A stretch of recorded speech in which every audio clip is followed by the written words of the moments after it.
जब हम ऑब्जेक्टिव प्रश्नों को समझने या जानने का प्रयास करते हैं तब क्या होता है कि एक ही तरह के उत्तर होने के कारण कई बार हमें कन्फ्यूज़न होता है। और जब हम सिर्फ रटंत विद्या के माध्यम से उन प्रश्नों के उत्तर हल करने की दिशा में बढ़ते हैं तब हमें सफलता नहीं मिलती है और हम सिर्फ एक तोते की तरह रटंत की दुनिया में चले जाते हैं। लेकिन जब हम किसी रचना को पूरा पढ़े होते हैं, गुने होते हैं, तो हम उन प्रश्नों को बड़ी आसानी से समझ भी जाते हैं और उनके उत्तर भी बड़े इत्मीनान से हल कर लेते हैं। और सबसे बड़ी बात यह है कि हमारे पास उस विषय को लेकर के एक विज़न होता है, एक दृष्टिकोण होता है, एक भाषा होती है और बात रखने का हमारे पास एक सलीका होता है। तो संस्कृत की कथा आख्यायिका के ढंग पर लिखा गया हिंदी का उपन्यास कौन सा है? तो बाण भट्ट की आत्मकथा है। आपको पता ही है, ये बाण की वो संस्कृत का जो कवि था बाण, उसी की कथा को लेकर के हजारी प्रसाद द्विवेदी ने ये उपन्यास लिखा था। माणिक मुल्ला किस उपन्यास के पात्र हैं? तो अगर आपने सूरज का सातवां घोड़ा पढ़ा होगा तो उसकी उसी के पात्र है वो। सोया हुआ जल उपन्यास किसका है? तो सर्वेश्वर दयाल सक्सेना। आपको याद होगा कि सर्वेश्वर दयाल सक्सेना की जो पहचान है वो ऐसे कवि के रूप में उनको ख्याति मिली है, लेकिन उपन्यास भी लिखे उन्होंने। होता क्या है कि लेखक बहुत सारी चीज़ें लिखता है। नामवर सिंह ने आलोचना ही नहीं लिखी, नामवर सिंह ने कविता भी लिखी, निबंध भी लिखे और भी कई विधाओं में लिखा, लेकिन उनकी ख्याति, उनका नाम किस लिए चला? आलोचक के रूप में। तो हम नामवर सिंह को एज ए आलोचक के रूप में जानते हैं। तो वो तो लेखक को किस प्रकार की पहचान मिलती है, कैसे मिलती है, उन सारी चीज़ों पर डिपेंड करता है कि उसको किस चीज़ को लेकर ख्याति होती है, उसका नाम कैसे होता है साहित्य जगत में।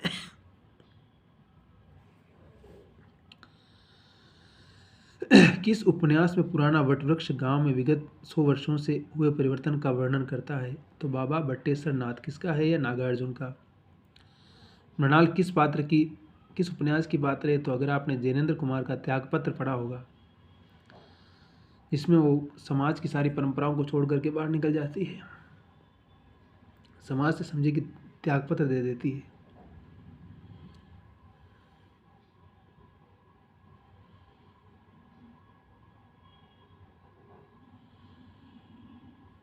रेणु का उपन्यास कौन सा है? सभी हैं। मेला आंचल है, परती परी कथा है, दीर्घ पता है। पूर्णिया जिले के मेरीगंज को किस उपन्यास के कथानक का केंद्र बनाया गया है? आपने पढ़ा होगा मेला आंचल, तो पता होगा आपको। कौन सा उपन्यास यशपाल का है? सभी हैं। आपने यशपाल को पढ़ा होगा तो पता ही होगा आपको। दिव्या, पार्टी कामरेड, दादा कामरेड। निम्नलिखित में से युग्म को अलग कीजिए। प्रेमचंद का रंगभूमि उन्हीं का है, भीष्म साहनी का तमस है, रजा जी का आधा घाव है, और ये किसका है? धर्मवीर भारती का है। सूरज का सातवां घोड़ा।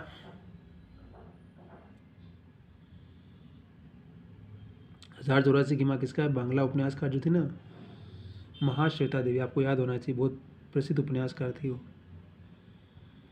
अनदेखे अनजान फूल किसके हैं? राजेंद्र यादव जी का है।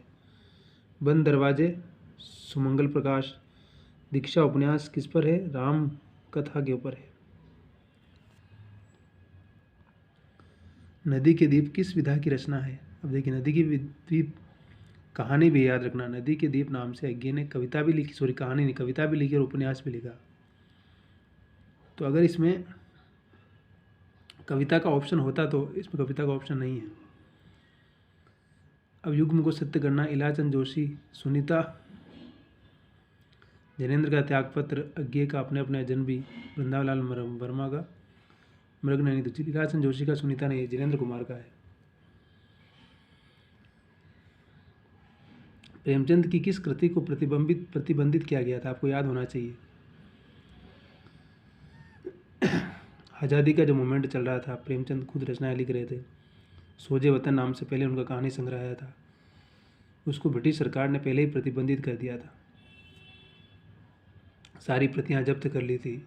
फिर बाद में प्रेमचंद ने, अब इसलिए पहले धनपत राय के नाम से लिखते थे ना, तो बाद में उन्होंने अपना नाम ही चेंज कर दिया, फिर किसी और नाम से लिखने लगे वो। समझे? जालपा प्रेमचंद के गबन की पात्र है। प्रेमचंद ने क्या कहा कि जब दूसरों के पांव तले अपनी गर्दन दबी हो तो उन पांवों को सहलाने में ही कुशल है। किसने कहा? प्रेमचंद ने कहा है। श्यामा स्वप्न किसका है? जगमोहन सिंह का है। प्रेमचंद का अधूरा उपन्यास कौन सा है? मंगल सूत्र है। प्रेमचंद का वेश्या पर लिखा हुआ कौन सा है? सेवा सदन है। सती मैया का चोरा भैरव प्रसाद गुप्त का है। मन वृंदावन उपन्यास किसका है? लक्ष्मी नारायण लाल का है। डूबते मस्तूल नरेश मेहता। मित्रों मरजानी कृष्णा सोबती, मैंने कहा ना, बहुत ही महत्वपूर्ण लेखिका है। इनकी कहानियाँ, इनकी उपन्यास पढ़ी है। इनमें से कौन सा उपन्यास नागार्जुन का आंचलिक उपन्यास है? रतिनाथ की चाची। ठीक है।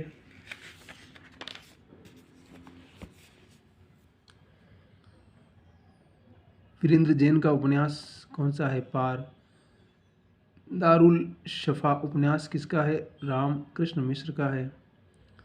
आबिद सुरती का उपन्यास कौन सा है? मेरे पापा की शादी। रानी नागमती की कहानी हरिशंकर परसाई। विश्वबाहु परशुराम नामक उपन्यास किसका है? विश्वम्बर नाथ उपाध्याय जी का है। असलाह किस उपन्यास की कृति है? गिरिराज किशोर की है। ये भी महत्वपूर्ण उपन्यासकार हैं। जलता हुआ गुलाब किसका है? तरसेम गुजराल का। शीतांशु भारद्वाज की उपन्यास की कृति इसमें से कौन सी है? फिर वही बेखुदी। शाल मलिक क्या है? नासिरा शर्मा का है। अंधेरे से परे उपन्यास किसका है? सुरेंद्र वर्मा का है।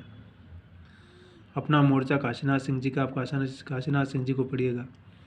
कहानियाँ उपन्यास नामवर सिंह के भाई थे क्या है, मतलब जीवित है अभी। सुरेंद्र वर्मा का बहुत फेमस उपन्यास है मुझे चांद चाहिए। अगर आपको रुचि हो तो इस उपन्यास को ज़रूर पढ़िएगा। बड़ा मोटा लगेगा लेकिन बहुत ही इंटरेस्टिंग उपन्यास है। जुगलबंदी गिरिराज किशोर का है। नदी बहती थी नामक उपन्यास राजकमल चौधरी का है। प्रेमचंद के किस उपन्यास में गोदान की पूर्व पीठिका को माना गया है? प्रेमाश्रम को। गोबर किस उपन्यास का पात्र है?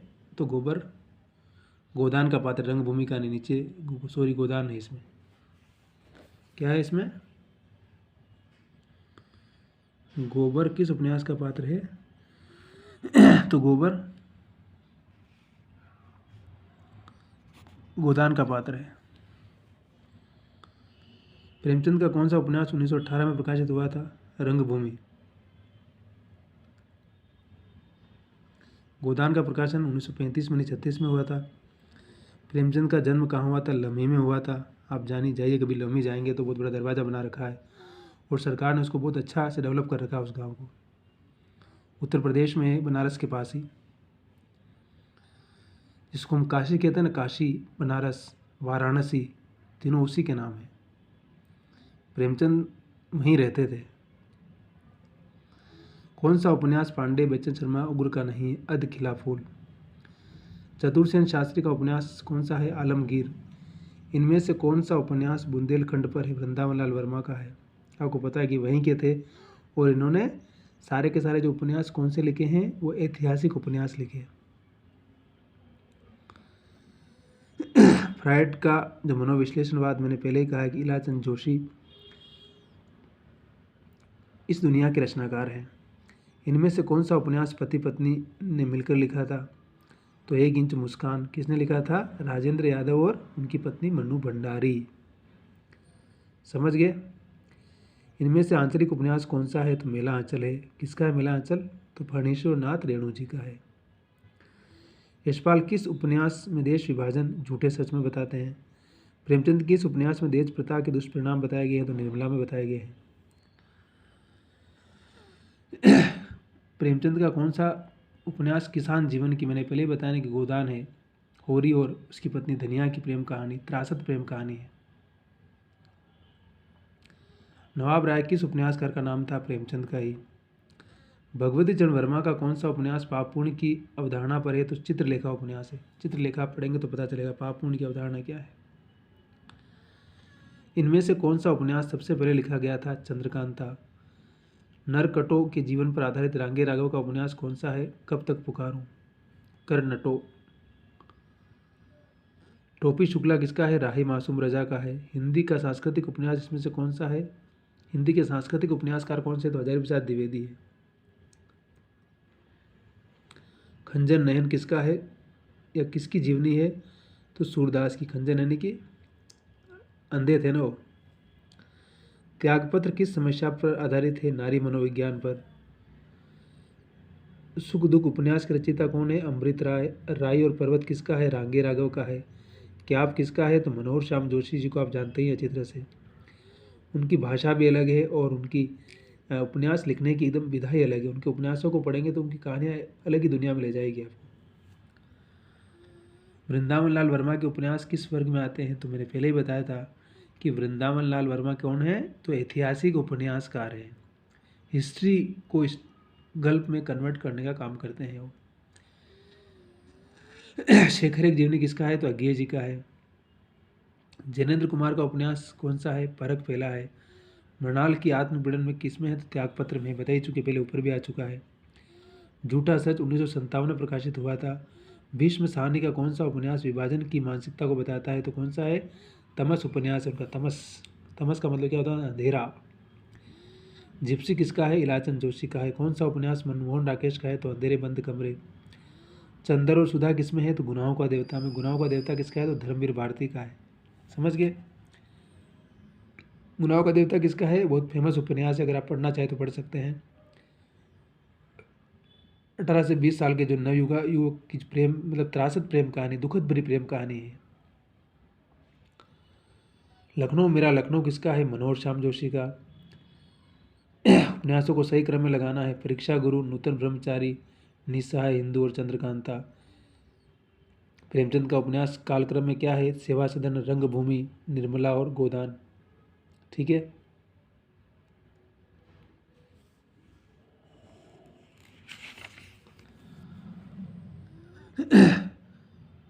प्रेमचंद के इन उपन्यासों को कालक्रम में कायाकल्प, निर्मला, गबन और कर्मभूमि। निम्नलिखित में से उपन्यासों को आरोही क्रम में जमाना है। प्रेमाश्रम, परख, तितली और मृगनयनी। ठीक है। फिर देखिए उपन्यासों का क्रम सुमेलित करना है। तो तमस किसका है? भीष्म साहनी का है। गुनाहों का देवता धर्मवीर भारती का है। मेला अंचल रेणु का है। सारा आकाश राजेंद्र यादव का है। तो डी राइट है इसमें।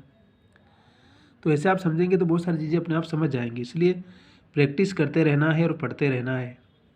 हिंदी साहित्य की इस दुनिया में ज़रूर प्रवेश करेंगे और ज़रूर समझ जाएंगे कैसे समझना है, क्या समझना है। फिर देखिए सुरेंद्र वर्मा का, मुझे पहले बताया ना कि मुझे चांद चाहिए। राधा कृष्ण मिश्र का कौन सा है?